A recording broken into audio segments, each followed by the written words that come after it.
ಮತ್ತು ತಾವು ಆಪ್ತರು ಸರ್. ಚಿದಾನಂದ ಸೌದಿ ಮತ್ತು ತಮ್ಮ ಬೆಂಬಲಿಗರ ಮಧ್ಯೆ ಕೆಲವೊಂದು ದಿನಗಳ ಹಿಂದೆ ವಾಗ್ವಾದ, ವಿವಾದ, ಸೋಷಿಯಲ್ ಮೀಡಿಯಾ ವಿವಾದ ಇದೆಲ್ಲ ಏನೂ ಇಲ್ಲ. ಲಕ್ಷ್ಮಣ ಸವದಿಯವರು ನಾನು ಒಳ್ಳೆ ಗೆಳೆಯರು ಇದ್ದೇವಿ, ಮುಂದುವರಿತೀವಿ. ಮತ್ತು ತಮ್ಮ ಆಪ್ತರು ಯಾಕೆ ಸರ್ ಈ ರೀತಿ ಸ್ಟೇಟ್ಮೆಂಟ್ ಕೊಡ್ತಾರೆ? ಸೌದಿ ಆಪ್ತರು ಯಾಕೆ ಸ್ಟೇಟ್ಮೆಂಟ್ ಕೊಡ್ತಾರೆ ಸರ್? ಕೆಲವು ಮಂದಿಗೆ ಏನೋ ಒಂದು ಅವ್ರು ಬರೆಯೋಣ ಇವ್ರು ಬರೀದು, ಇವ್ರು ಬರೆಯೋಣ ಅವ್ರು ಬರೀದು. ಸರ್, ಇದು ಪತ್ರಕರ್ತರ ಸಮಸ್ಯೆ ಅಲ್ಲ. ತಮ್ಮ ಬೆಂಬಲಿಗರಿಗೆ ಎಲ್ಲೋ ಹಿಂಭಾಗದಲ್ಲಿ ನಿಂತು ತಾವೇ ಮಾಡಿಸುವಂತ ಪ್ರಯತ್ನ ಮಾಡ್ತಾ ಇದ್ರಿ ಇಬ್ರು ಶಾಸಕರು.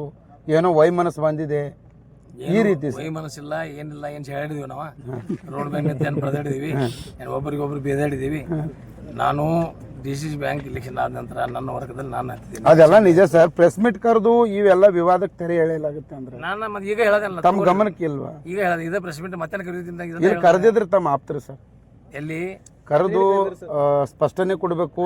ಅವ್ರೊಂದು ಏನ್ರ ಮಾತಾಡೋಣ, ಇವ್ರೊಂದು ಏನ್ರ ಹೇಳ್ತಾವು, ಅದೆಲ್ಲ ತಲೆ ಕೆಡಿಸ್ಬೇಡ. ವಿನಾಕಾರಣ ಲಕ್ಷ್ಮಣ ಸವದಿ ಅವರು ಹಸ್ತಕ್ಷೇಪ ಮಾಡ್ತಾ ಇದಾರ ಅಂತ ಏನು ಇಲ್ಲ. ಅವ ಮಾಡ್ದಿಲ್ಲ, ನಾನು ಮಾಡ್ತಿಲ್ಲ, ಎಲ್ಲ ಸರಿ ಐತಿ. ನೀವೇನು ಬರಕ್ ಹೋಗ್ಬಿಡ್ರಿ, ಎಲ್ಲ ಚಂದ ಇದೀವಿ, ಒಳ್ಳೆಯವ್ರು ಇದೀವಿ, ದೋಸ್ತರು ಇದೀವಿ, ಮುಂದುವರಿತೀವಿ. 28ಕ್ಕೆ ಸರ್ ನೀವ ನಿಲ್ಲೋದ್ರಿ 100%.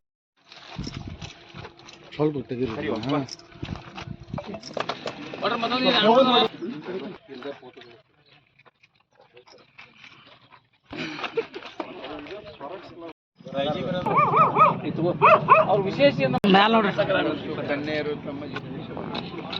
ಒಬ್ಬರಿಗೆ ಆಗೈತ್ರಿ.